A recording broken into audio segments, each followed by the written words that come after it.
안녕하십니까? 인류 역사상 가장 거대한 정신적 유산을 남긴 위대한 천재가 생의 마지막 순간까지 멈추지 않고 끊임없이 성장했다는 사실이 우리에게 어떠한 철학적 의문을 던지는지 진지하게 숙고해 본 적이 있으십니까? 오늘 우리는 요한 볼프강 폰 괴테라는 한 인간의 치열했던 삶의 궤적을 따라가며 성장의 참된 의미를 매우 깊이 있게 탐구하고자 합니다. 그가 남긴 방대한 데이터와 역사적 기록들을 통해 18세기 독일로 직접 들어가 생생한 현장을 함께 목격하시기를 진심으로 바랍니다. 지금부터 대작 다큐멘터리를 시작합니다. 우선 그의 파란만장한 삶을 상징하는 첫 번째 페이지를 열어보겠습니다. 요한 볼프강 폰 괴테, 그의 끝없는 정신적 여정은 바로 여기서부터 시작됩니다. 1749년 8월 28일 전고 무렵 프랑크푸르트 AM-마인의 유복한 가정에서 한 아이가 탄생했습니다. 당시 독일 인구의 평균 수명이 40세 미만이었음을 고려할 때 82세까지 이어진 그의 생애는 그 자체로 경이로운 역사였습니다. 황실 고문관이었던 아버지 카스파르 괴테는 아들에게 7세부터 라틴어와 그리스어 그리고 수사학을 포함한 철저한 영재 교육을 실시하였습니다. 어린 요한은 매일 아침 6시에 기상하여 잉크 향기가 자욱한 서재에서 고전 문헌들을 탐독하며 지적 근육을 단단하게 다져나갔습니다. 기록에 의하면 그는 10세 이전에 이미 5,000권 이상의 장서를 보유한 아버지의 개인 도서관에서 세상을 통찰하는 지혜를 길렀습니다. 프랑크푸르트의 번화한 거리마다 울려 퍼지던 마차 소리와 시민들의 웅성거림은 소년의 풍부한 상상력을 끊임없이 자극하는 배경음악이었습니다. 햇살이 눈부시게 비치는 거실 바닥 위로 길게 늘어진 그림자들은 마치 다가올 거대한 운명의 실루엣처럼 보였습니다. 괴테는 이 도시의 역동적인 흐름 속에서 인간과 사회에 대한 구체적인 관찰을 시작했으며 이는 훗날 위대한 문학적 자양분이 되었습니다. 모든 교육 과정은 당시의 학술적 기준을 엄격히 준수하였으며 소년은 매 순간 성장을 위한 치열한 노력을 멈추지 않았습니다. 구체적인 수치로 증명되는 그의 지적 성취는 이미 당대의 일반적인 수준을 훨씬 상회하고 있었습니다. 괴테 가문의 고풍스러운 저택은 단순히 거주 공간을 넘어 인류의 정신이 잉태되는 거룩한 성소와 같은 역할을 수행했습니다. 당시의 시대상을 손에 잡힐 듯이 생생하게 묘사하는 이 현장 속에서 우리는 위대한 성장의 첫걸음을 목격하게 됩니다. 1765년 가을 무렵 16세의 괴테는 아버지의 준엄한 명에 따라 법학을 전공하기 위해 라이프치히 대학으로 향했습니다. 당시 라이프치히는 작은 파리라고 일컬어질 정도로 세련된 문화와 학문적 열기가 가득한 중심지였습니다. 3,000명 이상의 유학생들이 몰려들었던 이곳에서 괴테는 새로운 세상의 문을 열었습니다. 그러나 괴테는 고지식한 법학 강의실보다는 시와 예술이 살아 숨쉬는 거리의 카페와 극장에 더 자주 발걸음을 옮겼습니다. 아워바흐 지하실 카페에서 그는 동료들과 함께 근대 철학의 거대한 흐름을 논하며 인간 내면의 폭발적인 갈등과 욕망을 경험하기 시작했습니다. 성장의 과정은 때때로 방황처럼 보이지만 실제로는 더 높은 도약을 위한 필수적인 준비 단계였습니다. 1770년 스트라스부르 대학에서 법학 공부를 재개한 괴테는 그곳에서 운명적으로 스승 헤르더를 만났습니다. 헤르더는 괴테에게 호메로스와 셰익스피어의 위대함을 전수하며 독일적인 개성이 살아있는 문학의 필요성을 강력하게 일깨워 주었습니다. 스트라스부르 대성당의 웅장한 첨탑 그림자는 그에게 유기적인 형태와 자연의 경이로운 질서를 이해하는 시각적 도구가 되었습니다. 1771년 법학 박사 학위를 취득한 후에도 그의 날카로운 시선은 딱딱한 법전이 아닌 인간 영혼의 깊은 시면과 본질을 향해 있었습니다. 밤하늘의 찬란한 별을 관찰하며 그가 남긴 수치화된 관측 데이터들은 예술적 감수성과 과학적 엄밀함이 공존하는 그의 독특한 지적 구조를 형성했습니다. 성장은 단순히 지식의 양을 늘리는 것이 아니라 세계를 바라보는 관점의 근본적인 전환이었습니다. 1774년 세상에 나온 젊은 베르테르의 슬픔은 단 4주 만에 집필되었음에도 유럽 문학 역사상 유례가 없는 폭발적인 반향을 일으켰습니다. 당시 독일의 문맹률이 80%에 육박했음에도 불구하고 이 소설은 30만 부 이상 판매되며 근대 인쇄 매체에 가공할 위력을 증명했습니다. 유럽 전역의 수많은 청년들은 주인공 베르테르를 동경하여 푸른 연미복과 노란 바지를 입고 거리를 활보하며 슬픔의 정서를 공유했습니다. 베르테르 효과라고 불리는 이 사회적 신드롬은 괴테라는 이름을 일약 세계적인 거장의 반열에 올려놓는 결정적인 계기가 되었습니다. 잉크병에 기펜을 적실 때마다 괴테의 손끝에서 탄생한 문장들은 수백만 독자들의 심장을 울리는 강력하고 거대한 파동이 되었습니다. 서점 앞을 지나가던 수많은 사람들은 이 소중한 책 한 권을 손에 넣기 위해 반나절 이상을 기다리는 수고를 결코 마다하지 않았습니다. 당시 출판 통계 데이터에 따르면 이 소설은 프랑스어와 영어 그리고 이탈리아어를 포함한 15개국 언어로 즉시 번역되어 널리 보급되었습니다. 괴테는 자신의 지극히 개인적인 시련과 고뇌를 보편적인 인간의 감정으로 승화시킴으로써 성장의 아픔을 예술적 정점으로 끌어올렸습니다. 종이 위로 비치던 기펜의 부지런한 그림자는 마치 새로운 시대의 도래를 알리는 전령의 깃발처럼 분주하고 역동적으로 움직였습니다. 청년들의 열광적인 반응은 괴테에게 작가로서의 엄중한 사회적 책임과 영향력을 다시금 깊이 각인시키는 소중한 기회가 되었습니다. 성장은 개인의 성취를 넘어 타인의 삶에 지대한 영향을 미치는 무한한 확장성을 내포하고 있음을 이 열풍은 명확히 입증했습니다. 1775년 바이마르 공작의 초청으로 시작된 생활은 괴테를 유능한 행정가로 변모시켰습니다.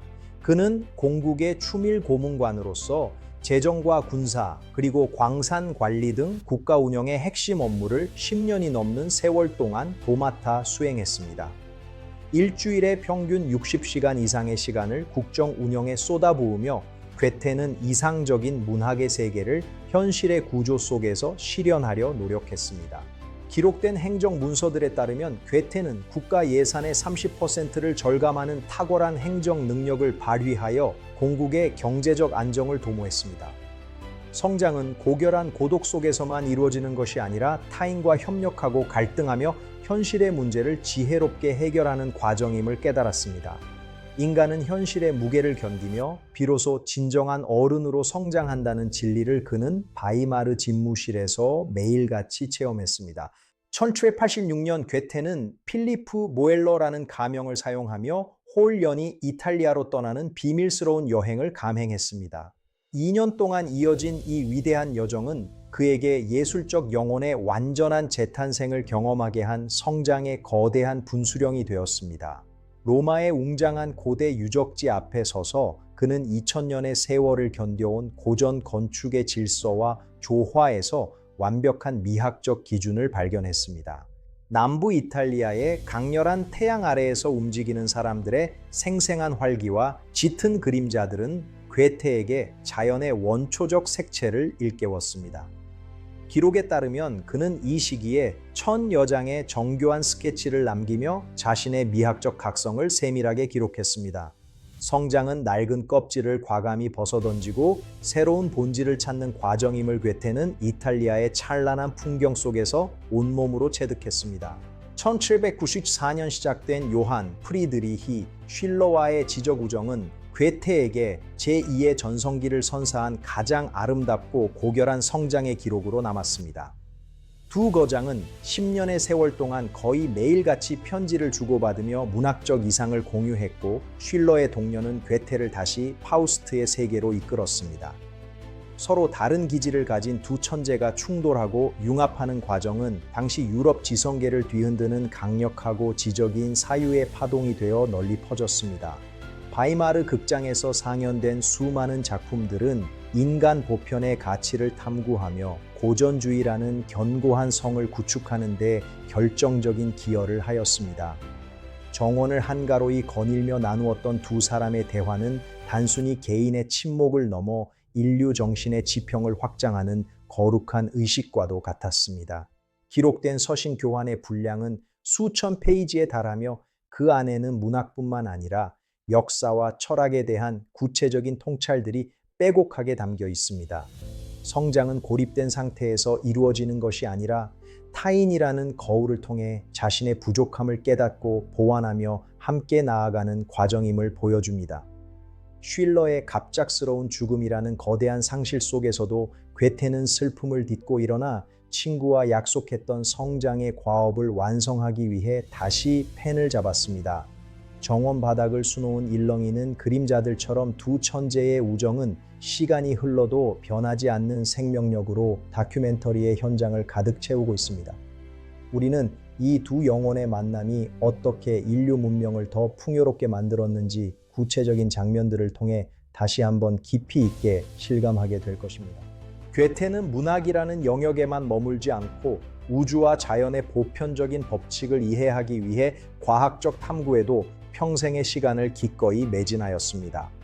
1810년 그는 2000페이지가 넘는 방대한 분량의 색채론을 발표하며 당시 주류였던 뉴턴의 이론에 당당히 도전하는 지적 용기를 보여주었습니다.